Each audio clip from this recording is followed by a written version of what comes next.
This is a reading from the poem of the Man God by Maria Valtorta, Volume 1, Episode 71. Jesus with Judas Iscariot meets Simon Zealot and John, 6th of January, 1945. I see Jesus with Judas Iscariot walking up and down near one of the gates of the temple enclosure. "Are you sure he will come?" asks Judas. "I am certain. He was leaving Bethany at dawn, and at Gethsemane he was to meet my first disciple." There is a pause. Then Jesus stops and stares at Judas. He is standing in front of him. He studies him. He then places a hand on his shoulder and asks, "Why, Judas, do you not tell me your thoughts?" "Which thoughts? I have no special thought, Master, at the present moment. I ask you even too many questions. You certainly cannot complain of my muteness. You ask me many questions, and you give me many details on the town and its inhabitants, but you do not unburden yourself to me. What do you think it matters to me, what you tell me about the wealth of people and the members of this or that family? I am not an idler who has come here to while away the time. You know why I have come, and you may well realize that I am concerned with being the master of my disciples as the most important thing. I therefore want sincerity and trust from them. Was your father fond of you, Judas?" "He was very fond of me. He was proud of me. When I went back home from school, and even later, when I went back to Iscariot from Jerusalem, he wanted me to tell him everything. He took an interest in everything I did, and he would rejoice if they were good things. He would comfort me if they were not so good. If, sometimes, we all make mistakes. If I had made a mistake and had been blamed for it, he would show me the fairness of the reproach I had received, or the injustice of my action. But he did it so gently. He seemed an older brother. He always ended by saying, 'I am saying this because I want my Judas to be just. I want to be blessed through my son.'" My father, Jesus, who has been carefully studying his disciple all the time, truly moved at the evocation of his father, says, "Now, Judas, be sure of what I'm going to tell you. Nothing will make your father so happy as your being a faithful disciple. Your father, who brought you up as you said, must have been a just man, and his soul will rejoice where he is awaiting the light, seeing that you are my disciple. But in order to be such, you must say to yourself, 'I have found my lost father, the father who was like an older brother to me. I have found him in my Jesus, and I will tell him everything, as I used to tell my beloved father, over whose death I am still mourning, that I may receive from him guidance, blessing, or a kind reproach. May God grant it, and above all, may you behave so that Jesus will always say to you, 'You are good, I bless you.'" "Oh, yes, Jesus, if you love me so much, I will strive to be good, as you want, and my father wanted me to be, and my mother will no longer have an aching pain in her heart. She used to say, 'You have no guide now, my son, and you still need one so much.' When she knows that I have you, I will love you as no other man could possibly love you. I will love you so much. I do love you. Do not disappoint me."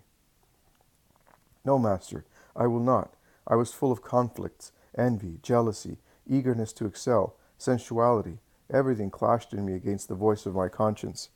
Even quite recently, see, you caused me to suffer. That is, no, not you. It was my wicked nature. I thought I was your first disciple, and now you have just told me that you already have one. You saw him yourself. Do you remember that at Passover I was in the temple with many Galileans? I thought they were friends. I thought I was the first one to be chosen for such destiny, and that I was therefore the dearest. There are no distinctions in my heart between the first and the last. If the first one should err, and the last one were a holy man, then there would be a distinction in the eyes of God. But I will love just the same. I will love the holy living man with a blissful love, and the sinner with a suffering love. But here is John coming with Simon. John, my first disciple.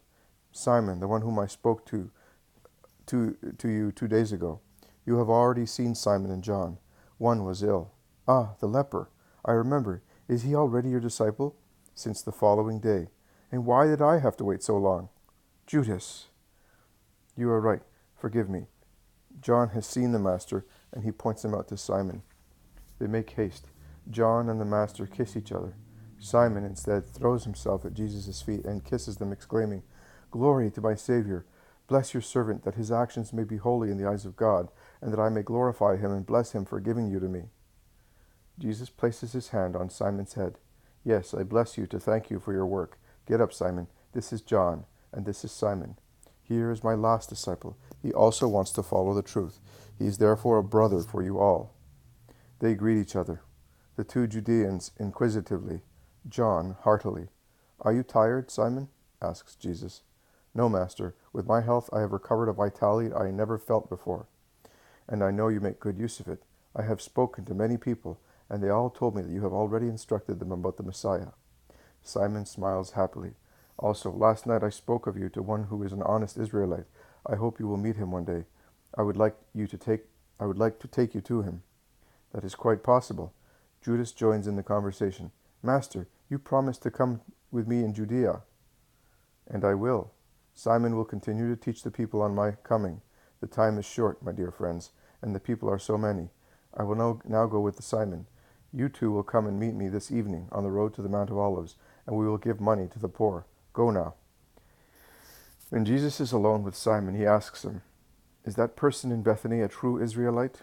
He is a true Israelite. His ideas are the prevailing ones, but he is really longing for the Messiah. And when I said to him, He is now among us, he replied at once, I am blessed because I am living this hour.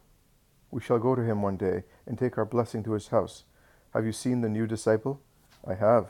He is young and seems intelligent. Yes, he is. Since you are a Judean, you will bear more with him than the others will because of his ideas. Is that a desire or an order? A kind order. You have suffered, and you can be more indulgent. Sorrow teaches many things. If you give me an order, I will be totally indulgent to him.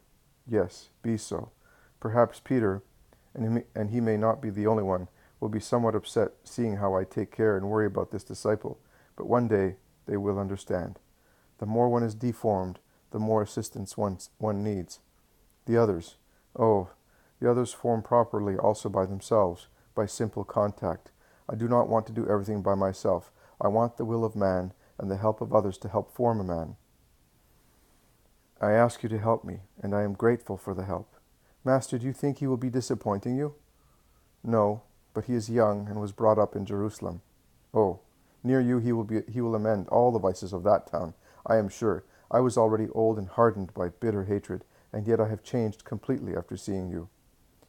Jesus whispers, So be it. Then in a loud voice, Let us go to the temple.